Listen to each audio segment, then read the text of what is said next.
All right, so you wanted to do a deep dive on the types of MI. Yes. And honestly, when I saw the sources you sent over, I realized even I had a pretty basic understanding of what a heart attack is. It's true. Yeah. Most people just picture that, like classic Hollywood heart attack.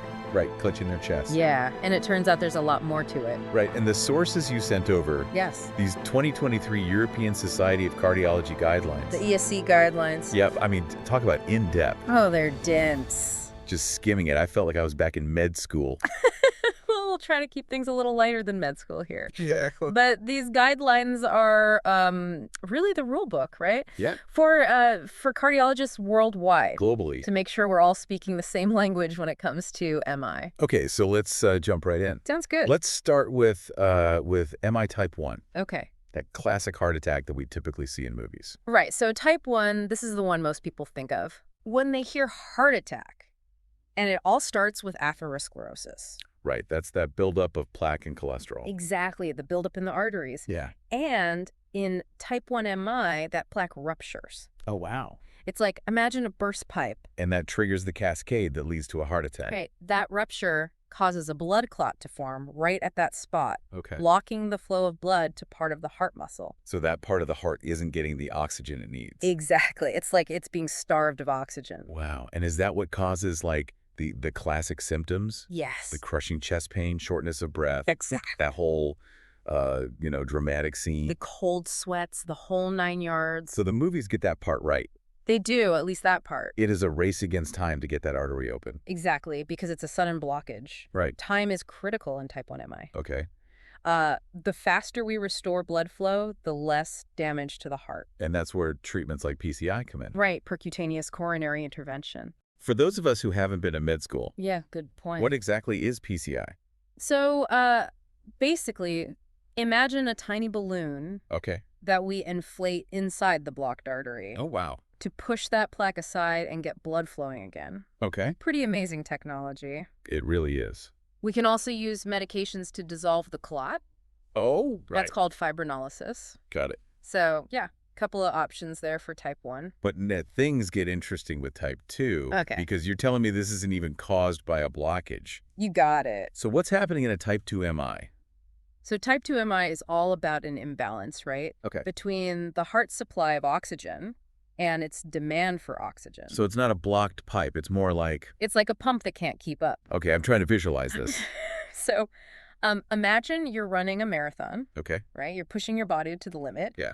And your heart needs more oxygen to keep up. Okay. But let's say you have severe anemia. Where you don't have enough red blood cells to carry oxygen. Exactly. Okay. So even though your arteries are clear, Yeah. your heart isn't getting the fuel it needs. So you can still have a heart attack even without a blockage. Exactly. Isn't that wild? It really is. It's blowing my mind. And there are other things that can cause this imbalance too. Okay. Things like uncontrolled high blood pressure. Oh, right. That makes your heart work harder. Exactly. Or even a very rapid heart rate. Putting more stress on your heart. Exactly. So Yeah. all these things can lead to a type 2 MI. And the 2023 guidelines, I mean, they stress that this is just as serious as a type 1. Absolutely. Same risks, similar prognosis, It's not something to take lightly. and you need to act fast to Okay. address that underlying cause. Exactly. So for example, if Yeah. someone comes in with a type 2 MI due to anemia, Or we need to treat that anemia aggressively. to prevent further damage. Exactly. This is why I love these deep dives, always learning something new. I do. All right, on to type 3 MI. This one sounds a bit mysterious. It is a bit tricky. Yeah. Because it's defined by what we don't know. Okay. It's when someone dies so suddenly Oh, wow. that we don't have time to measure those key biomarkers. The ones that confirm a heart attack is happening. Exactly. So we suspect it was an MI, Yeah. but we can't definitively prove it. So are there criteria to diagnose a type 3 then? There are. Okay. Like, did they have sudden cardiac death Okay. with symptoms that point to an MI? Okay.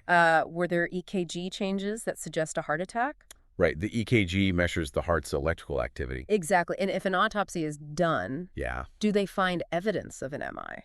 Wow. So that must be incredibly tough It is. for the families and loved ones. Definitely. I mean, no clear answers, just sudden tragic loss And it highlights the need for more research. into sudden cardiac death. silent MIs. Exactly. We need to understand why some hearts just fail so suddenly. Yeah, it's a somber reminder, really, It is. to be proactive about our heart health. Couldn't agree more. Okay, moving on to types 4 and 5. Okay. Now, these seem to be directly tied to common cardiac procedures. You're catching on quickly. So type 4 is all about complications from a percutaneous coronary intervention. Or PCI, that balloon procedure we talked about. Okay, so the very treatment meant to help the heart can, in some cases, cause a heart attack. It's true, but it's important to note that it's rare. Right. These complications are not common at all. Okay. But it is crucial to be aware of them. Absolutely.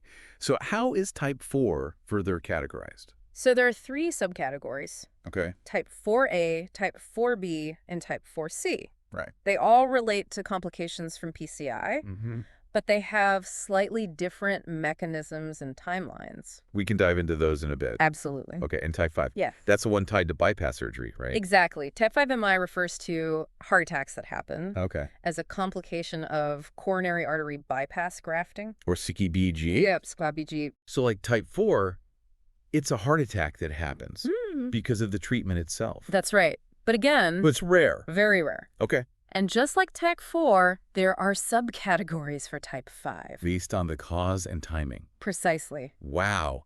It is incredible. It is fascinating. How much nuance there is in classifying all these different types of heart attacks. You know, it might seem like a lot of detail, Yeah. but these distinctions are super important Right. for understanding how MI can happen Yeah. and tailoring the treatment strategy. Well, you've given us a lot to unpack. We have. Before we jump into the future of MI research and treatment, Okay. let's pause for a moment and Take a breath. take a breath. Catch your breath.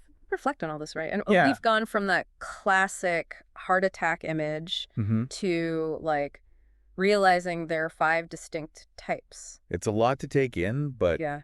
in a way, it's kind of empowering, you know? It is. Hearing Right? this knowledge. It's like we're peeling back the layers of the heart. Yeah, getting a glimpse of how complex it really is. And speaking of complexity, Okay. let's talk about the future. Right, the future of MI research and treatment. Yeah, the guidelines you said, they hinted at some exciting advancements. What are the big trends on the horizon? Well, one that has everyone buzzing is personalized medicine.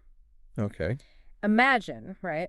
We can analyze your genes Yeah. and predict your specific risk for, say, a type 4 MI after a stent. Oh, wow. So instead of one size fits all, Yeah. we're moving towards treatments tailored to each individual. That would be a game changer. It would. We could tailor meds, lifestyle recommendations to prevent that type 4 from even happening. Incredible. What other areas of research are looking promising? Well, early detection is huge, right? Yeah, we talked about type 3.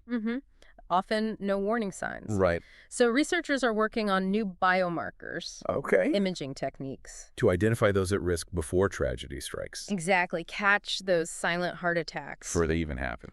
Wow. Okay. What about treatment technologies? Yeah. Any new ones on the horizon you're excited about? Oh, there are several, but one that's fascinating is using stem cells to repair damaged heart tissue after an MI. No, instead of just treating symptoms, Yeah, we might actually regenerate the heart muscle. that's the dream. That's amazing. It's early days, but the potential is huge. Imagine someone has a major heart attack, but instead of being left with a weakened heart, Yeah, we could rebuild that tissue, restore function. that's the idea. It's mind-blowing. It is. Are there any advancements in the procedures themselves? Oh, absolutely. Like less invasive, shorter recovery times? We're always refining PCI and CBG, making them safer and more effective. Right. And there are less invasive approaches being developed too, Okay. like using catheters Yeah. to deliver targeted therapies right to the heart. So it sounds like the future of MI treatment is all about being more precise, more personalized, Yes, and less invasive. absolutely. Yeah. But while those high-tech advancements are incredible, good old-fashioned prevention is still key. Right. Can't rely on technology alone. Exactly. Empowering patients to take control. Yeah. Through lifestyle changes, that's fundamental. Things like quitting smoking, eating healthy, Mm-hmm. managing stress, regular exercise. Those are the cornerstones. It all comes back to taking care of ourselves, It does. making healthy choices. It really does. That's a message that resonates, I think. I hope so. And remember, knowledge is power. Absolutely. The more you understand about your risk factors, the different types of MI, Yeah. the better equipped you are to advocate for your own health. Right. to ask your doctor questions. Exactly. Seek second opinions. Be proactive. Couldn't agree more. Well, this has been eye-opening. It has. I'm honestly a bit overwhelmed, but in a good way. I understand it is a lot, but it's fascinating, right? It is. And it's always evolving, so. Yeah. Stay curious, keep learning. Right. Be open to new discoveries. Okay, before we wrap up, one final question. Okay. If you had to leave our listener with one key takeaway. Oh, that's a good one. What would it be? One key takeaway. Yeah. I think it's that our understanding of MI, okay, it's always evolving. Right. This fourth universal definition, it's a huge step forward, but it's not the end. So what you're saying is, don't get too comfortable with these 5 types. Exactly. Because things could change. They could.